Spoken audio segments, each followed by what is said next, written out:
Zero to Crypto here. Welcome back to another episode. This video is not financial advice. Instead, is to track my personal journey. Thank you for joining me.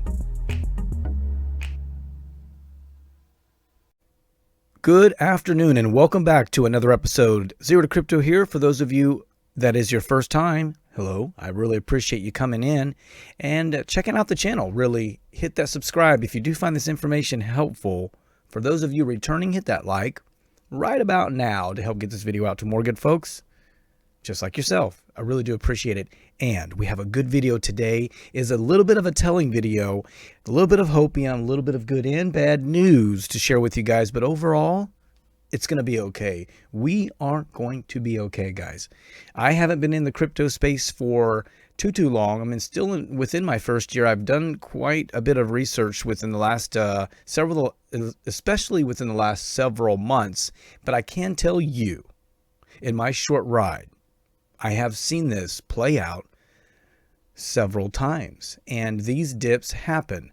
These dips, a lot of times, they are controlled by market movers. And you say, what are market movers? Well, financial institutions, large corporation, venture capital firms. I mean, really, any high net worth entity or individual corporation can play tricks in the market. And retail, because they have the money, you know, they can move and they sometimes they work in unison. And we don't know the back channels. We're just retail investors, guys. What we have to do is we have to pick our assets very wisely, very calmly, very collectively. Then, in market times of volatility, we're chill because we're confident with our asset. And those of you who are doing short-term asset swing trades, okay, all right. No problem. But as well, same applies. You have to know your asset, when the pivots are, when it swings to the swing highs and swing lows. You are going to have your market manipulators, the market movers, kind of having their way at times, but you still really need to do your due diligence in the asset. Whether you're long-term hodling, holding long-term, which is what that means, short-term investing, or swing trading, you need to know your asset. The more you know, the better off you're going to be. We're going to go over the quick prices here. I really don't even want to, but I will. 31,700 down 6.8% in the last 24 hour. Ethereum 2,300 down 8% in the last 24 hour. Also BNB down 11% at 313. XRP down to 51 cents. Down, excuse me, I didn't mean to say down there twice, but we are going down, folks, to also 8%. And really, you know, going back up here to the top, the market is as a whole down 7.8%. So most of these are going to be in that range, with exception Solana down 10% at 67.88. Cardano 64 cents down 12%. And really Terra Luna is down about 16% at 53.60. And also Dogecoin is at 10 cents. Wow, down 12%. Avalanche down 11, almost 0.5% at $45. And I like to always end on Polkadot is at 11.41, down 13.5%. You know, these numbers are not what I want to report. Ladies and gentlemen, I do not enjoy breaking these videos on days like today, but I will tell you, don't click off this video just yet. Here's why. The fear and greed index is at 11. Extreme fear. Folks, in my time of seeing the fear and greed index, I have only seen it down at 11 just a handful of times, folks. A handful of times. As a matter of fact, if you go down here in the last year, you can see there's a one, two. So there's just a handful of times. And what I want to make sure you guys are aware, this is a fear and greed index. A lot of times folks will look at this with other metrics, trust me, not just this, but also to kind of just see where we're overextended in the market. And when the lower the number is, the more fear, so the less extended the market is. When the higher the number is, the more the market is extended, the sell-off is possible. and could happen, because when we get over here into the green, it's kind of like the market is pumping as a whole, and it's pumping and pumping and pumping and pumping and pumping and pumping, and which means it's kind of going up and up, and there's really no retests, there's no retracements. And when that happens, folks in crypto or just in the market in general know there's going to be a sell-off on the horizon, and that's usually just a good indicator of that. And that's just what helps folks to kind of determine when there might be some good opportunities to buy, or when it might be a good time to take those profits. Right here we have the Cardano stake pool really still holding strong at 73.5% staked on the network. And this is really great, because when the price is going down, you know, this is 73% of the total circulating supply of Cardano is staked on the network. What does that mean? That means that when it's staked on the network, as you can see here, 1.2 million delegations. What are those? A delegation could be someone like you or me. It could be an entity, a corporation as well, that has a wallet. Out of those wallets, you have to join a stake pool. You can, when you go into your wallet, you'll see how to select stake pool. They have ticker names or abbreviations. You'll pick one of those. You'll delegate to that stake pool. That stake pool is really kind of, this might be a little bit of a TMI. It's run by Ouroboros, which is the protocol. It's basically the foundation of Cardano that distributes the rewards across the stake pool and also processes transactions via the blocks here. So really, this is a good sign. It means that, you know, most of the circulating supply of Cardano is staked on the network, really just securing the network. So we have 3,183 stake pools. So that's awesome. I just wanted you guys to know exactly what that means. I'll do a little bit more of some coverage on another video here up coming in the near future. Okay, so here we are we have Bitcoin. As you can see here, it's a currency. I know it's number one with adjusted transaction volume. Actually, I don't even know why it's there. It should be. Okay, so anyways, what you can see here is the smart contract platforms is what we're after. And we have Ethereum. 27.65 adjusted transaction volume. That's $1 billion. Only $34,000 in fees. Ethereum, 4.59 billion. 7 million in fees. So adjusted transaction volume in the last 24 hours, Ethereum, 4.59 billion, 7 million in fees. You have Cardano, 27.5 billion, 34,000 in fees. And why I want to bring that up again, guys, is I just want to remind you, this happened the other day. Okay, bear with me, guys. I'm going to try to get through this, and I'm skipping around here. So Bored Ape virtual land sale breaks Ethereum, wastes 180 million in fees. This just happened the other day. It was actually on May the 1st, I believe, is when the release was. But basically, they had a land sale, and it was on the Ethereum network, and gas fees got so high. I'll read this down here to you. So 9 p.m. sale kicked off. Okay, and 180 million at today's prices, most of which is now gone forever due to Ethereum's burn. On top of that, huge sum of resources wasted because of this project. Transaction fees all across the Ethereum network skyrocketed. So not only for folks who were of this release for the land plots, but everyone using the Ethereum network, the fees skyrocketed during this time. And for some of these NFTs, it says a $3,500 fee for a $500 NFT was one instance, and these are verified on the block. You can look at these on, you can verify these on the blockchain. So $3,800 fee for a $270 NFT, $3,950 transaction fee for a $260 NFT.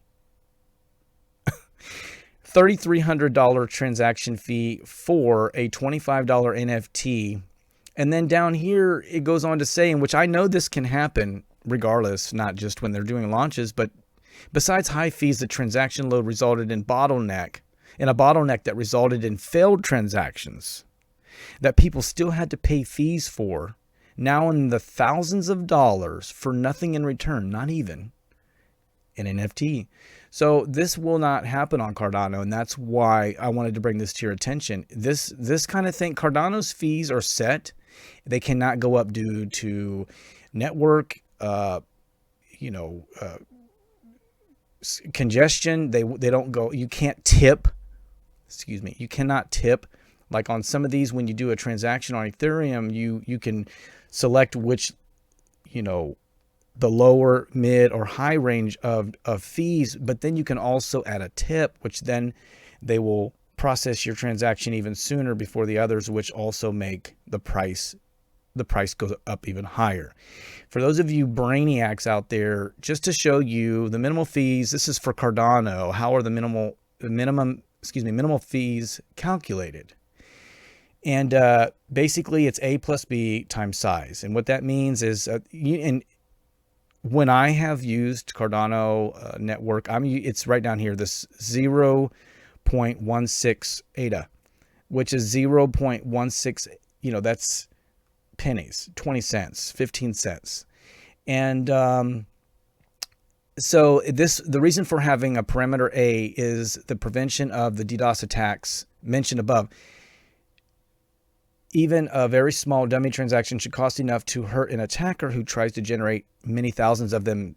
Now, if you guys remember, Solana just went down the other day, and they had, it was either hundreds of thousands of, or millions that they attacked Ethereum with these DDoS attacks, and it brought the network down for about, I think, 9 hours, and that was around the 7th time it's been down in the last 6 months. Cardano doesn't go down. Cardano has been running consistently and since inception. I just want to remind you guys that with these low fees, and if you look over here, hope I don't lose my train of thought here. Cardano, let's see, chain activity, Cardano, and then I'm going to go to metrics and fees. So this is, okay, so fees on Cardano, average fee the last 24 hour, you ready? 34 cents.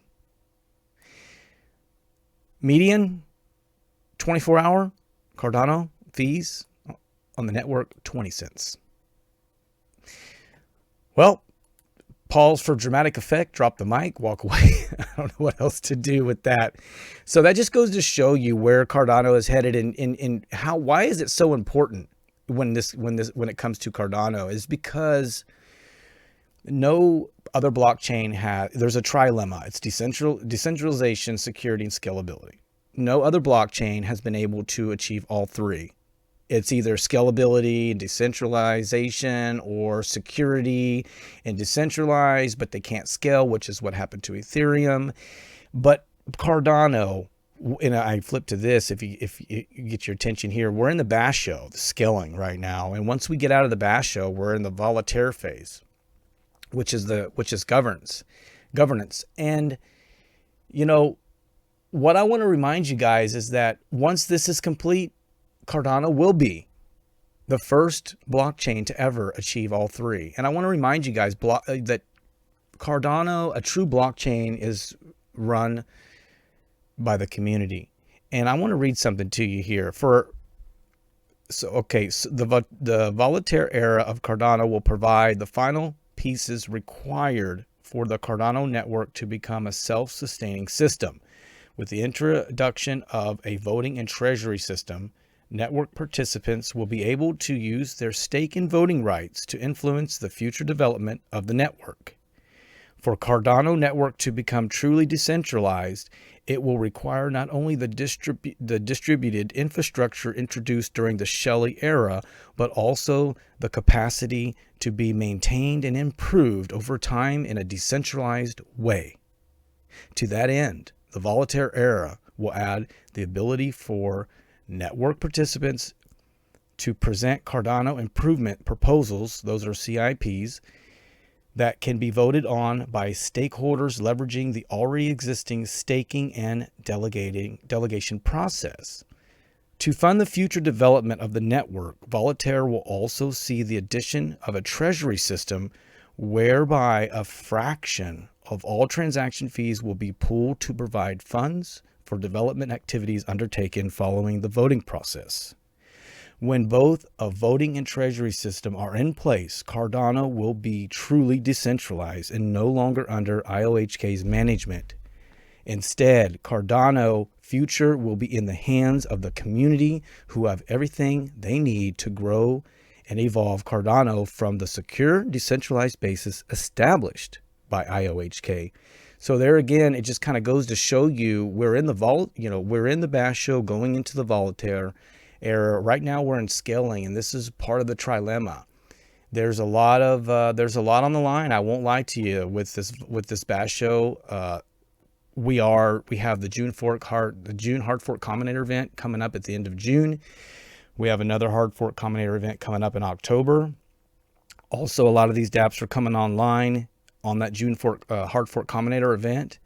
And but guys, once we get over here after the June hard fork combinator event, and once we get through 2022, 2023 is really finishing up scaling, and then we're in Voltaire. Voltaire is where it's at. That's, I mean, I kind of jumped on here, Goguen era, smart contracts. So some of you guys have been in since the beginning, and I'm kind of just happy to be where I'm at and to watch the progress that I've seen since jumping aboard. But guys, this is a great project. It's a sleeping giant. And when all the metrics catch up, Cardano will be the front runner, and Cardano will lead the DeFi space for all the decentralized, for all the dApps that are coming online. Cardano will take a huge chunk of that. And Ethereum was, first mover advantage, but hey, you snooze, you lose. You can't get it together. You can't prove scalability in crypto. It's almost a done deal. You have to be able to scale. All right, guys, if you found this video helpful, hit that like, hit the subscribe, comment below if you have any questions or requests. Thanks. Have a great rest of the day and be safe.